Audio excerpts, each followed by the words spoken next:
ज़्यादा चीज़ें आज सिखाऊंगा कि बेसिकली यूथ क्या कर सकता है वेस्टीज में, right. So my dear friend, जब मैं पढ़ रहा था मुझे इस इंडस्ट्री के बारे में पता लगा, और जब मैंने सोची, मैंने एक चीज़ देखी थी और एक चीज़ मुझे समझ में आई थी कि अगर 3 साल मैंने वेस्टीज को दे दिए, अगर 3 साल मैंने वेस्टीज में मेहनत कर ली, तो आने वाले 30 साल मुझे किसी की गुलामी करने की जरूरत नहीं पड़ेगी। आने वाले 30 साल मुझे पैसों के लिए काम करने की जरूरत नहीं पड़ेगी। So my dear friend, the most important thing जो मुझे समझ में आया था कि अभी 3 साल मेहनत करो और आने वाले 30 साल एंजॉय करो। Choice is yours, life is yours. My dear friend, मैंने करना स्टार्ट किया और करते करते शुरुआत मेरी बहुत टफ थी, बहुत सारे चैलेंजेस थे। मेरे पास 2 ऑप्शन ऑलरेडी थे। पहला ऑप्शन मेरे पास, क्योंकि मैं पढ़ाई में अच्छा था, मैं किसी जॉब में जा सकता था, किसी भी एग्जाम में मैं बैठता, उस एग्जाम को मैं क्रैक कर देता, मुझे इतना विश्वास था। दूसरी चीज मैं आपको बताऊं, मेरे फादर का बिजनेस, मुझे वहां कुछ करने की जरूरत नहीं थी, मैं बैठा रहता, मैं तब भी वहां पे एक अच्छी इनकम अर्न कर लेता। इन दोनों चीजों को मैंने साइड में रखा और मैंने वेस्टीज को क्यों चुना? क्योंकि मैं सारी जिंदगी पैसों के पीछे नहीं भागना चाहता था।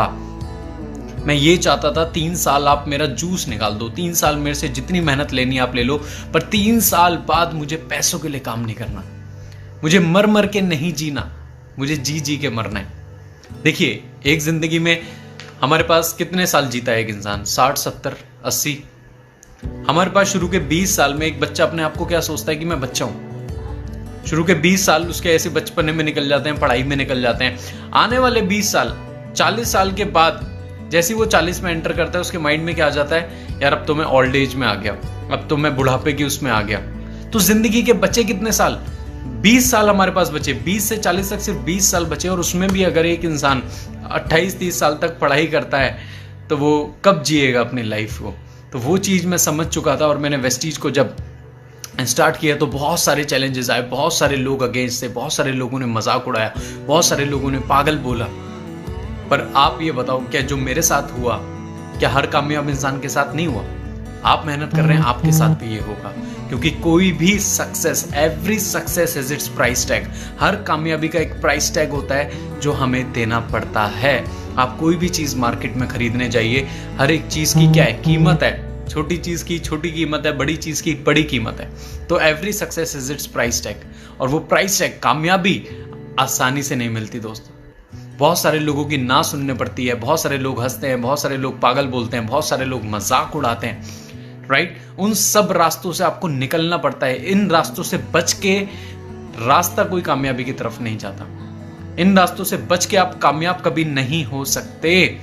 इन रास्तों पे जाके ही आप कामयाब हो सकते हैं। माय डियर फ्रेंड, जिस उम्र में बहुत सारे लोग ये साल का कमाते हैं, मैं उतना महीने का कमाता हूँ। बड़ी बात नहीं है कि आज मैं 7.25 लाख कमा रहा हूँ। बड़ी बात यह है, जिस उम्र में बच्चे पासपोर्ट नहीं बनवा पाते, उस उम्र में मेरा पासपोर्ट भरने वाला है। इसके अलावा अगर मैं बात करूँ, जिस उम्र में लोग शादी के बाद गाड़ी लेने का दहेज में सोचते हैं, उस उम्र में मैं अपने पैसों की 2-2 गाड़ियाँ चलाता हूँ। पहली गाड़ी मैंने बलिनो ली थी, दूसरी गाड़ी मैंने अभी ऑडी ली है 42 लाख रुपए की। अपने बाप की नहीं, अपने आप के पैसों की। The proudest part is this.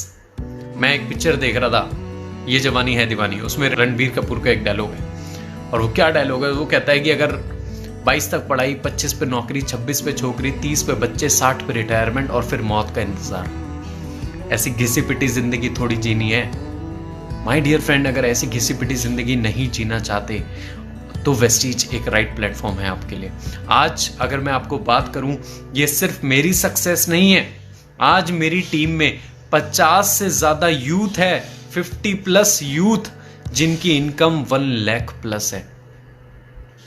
पिछले महीने 35 लोगों की इनकम पेंडेमिक में, इतनी बड़ी जिस पे पूरी दुनिया की सबकी इनकम रुकी हुई है, मेरी टीम में पिछले महीने लगभग 50 लोगों की इनकम 1 लाख महीने से ज्यादा है। आप सोच के देखिए आज वेस्टीज ने अपना क्या लेवल बनाया है, आज कितने लोगों की जिंदगी को संवारा है। माय डियर फ्रेंड, मुझे प्राउड होता है बताते हुए। मैं जब वेस्टीज में ज्वाइन हुआ था तो मान सर ने एक बात बोली थी कि शिवम जी, एक दिन आएगा आप काम नहीं करोगे तो पैसा आएगा। और वो मैं पिछले 3-4 सालों से फील कर रहा हूं कि मैं काम नहीं भी करूं ना, तब भी मेरे बिजनेस में, मेरी इनकम में स्टेबिलिटी है। मैंने अभी सर को फोन किया 2 हफ्ते पहले, मैंने बोला सर आपका बहुत बहुत शुक्रिया अदा करना चाहता हूं, पर आपने ज्वाइन करवाते समय मुझे एक बात नहीं बताई थी कहते शिवम जी कौन सी बात नहीं बताई मैंने आपको? मैंने कहा सर आपने ये तो बताया था कि एक टाइम आएगा जब आप काम नहीं करोगे तो पैसा आएगा, पर आपने मुझे ये नहीं बताया था कि जब सारी दुनिया काम नहीं करेगी तब भी पैसा आएगा। आप सोच के देखिए, इस समय सब कुछ बंद है पर वेस्टिजियंस की इनकम बंद नहीं है। मेरी पिछले 2 महीने की इनकम 10 लाख रुपए मेरे अकाउंट में आई है। I am that much fortunate guy. सारी दुनिया परेशान है, सब कुछ परेशान है, पता नहीं पैसा कैसे आएगा। हर एक इंसान अपनी लाइफ में 30-35 दिन 40 दिन जितना भी ये लॉकडाउन चलेगा वो पीछे जा चुका है। पर मैं बड़ा हैरान हूं इस चीज को देख के कि माय डियर फ्रेंड कि वेस्टिजियंस को ज्यादा फर्क नहीं पड़ा है। पूरे हिंदुस्तान में अगर इस समय कोई एक नेटवर्क मार्केटिंग कंपनी चल रही है वो वेस्टीज चल रही है। इसे कहता हूं मैं recession proof industry. Recession proof industry, इसमें रिसेशन आ ही नहीं सकता, इसमें रिसेशन आ ही नहीं सकता। आज कितने बहुत सारे लोग जिन्हें मैंने शुरू में समझाया था उन्हें तब समझ में नहीं आया था, क्योंकि बहुत सारे लोगों को कहते हैं ना, आप लोगों को बोलो हेलमेट लगा लो एक्सीडेंट हो जाएगा, तब नहीं लगाते। आधे लोग हेलमेट तब लगाते हैं जब एक्सीडेंट हो जाता है। वो इंतजार करते हैं कि कुछ ऐसा समय आएगा तब हम देखेंगे, तब हम सोचेंगे। अब वो कहते हैं यार शिवम यार तू वेस्टीज कर रहा था यार, अब मुझे समझा। अब वो वाईफाई ऑन करके बैठते हैं, पहले बंद करके बैठते थे। You are getting my point? So my dear friend, आपने एक चीज सोची, आपने क्या सोचा था कि एक वायरस आएगा पूरी दुनिया को बंद कर देगा? मैं दिल्ली में रहता हूं, मैंने बहुत बार ये सुना है दिल्ली कभी नहीं रुकती, किसी के लिए नहीं रुकती, मुंबई कभी नहीं रुकती, किसी के लिए नहीं रुकती। अरे जब ऊपर वाला चाहे ना, दिल्ली मुंबई छोड़ो पूरी दुनिया रोक सकता है। ये बात तो समझ में आ गई। माय डियर फ्रेंड, आपने सोचा नहीं था ऐसा कोई वायरस आएगा, मैंने भी नहीं सोचा था, किसी ने भी नहीं सोचा था, सरकार ने भी नहीं सोचा था। ओलंपिक गेम्स होने थे, हमारे आईपीएल गेम्स होने थे, ऑस्ट्रेलिया में अभी वर्ल्ड कप होना था, किसी ने सोचा था? नहीं। बट माय डियर फ्रेंड, एक वायरस आया, सारी दुनिया शट डाउन। अब मेरा सवाल आपसे ये है कि आज एक वायरस आया, सब कुछ बंद करके रख दिया, क्या ऐसा कोई वायरस फ्यूचर में भी तो आ सकता है? हम तो वैसे ही हर साल वायरस खेलते हैं। पिछले कभी आ जाता है चिकनगुनिया वायरस, कभी डेंगू वायरस, कभी इबोला वायरस, कभी H1N1, अभी आ गया कोरोना, फिर आएगा मरोना, फिर आएगा डरोना। ये कोई ना कोई वायरस चलता रहेगा माय डियर फ्रेंड। पर सवाल यह है कि जब फ्यूचर में कोई ऐसा वायरस आएगा, आप तैयार कितने हो उस वायरस से लड़ने के लिए? दोस्तों, ये लड़ाई वायरस से ज्यादा खुद से है। आज जिन लोगों की इनकम बंद हुई है, जिन लोगों की इनकम बंद हुई है ना, वो उन्हीं की हुई है जिनकी कोई फ्यूचर प्लानिंग नहीं थी।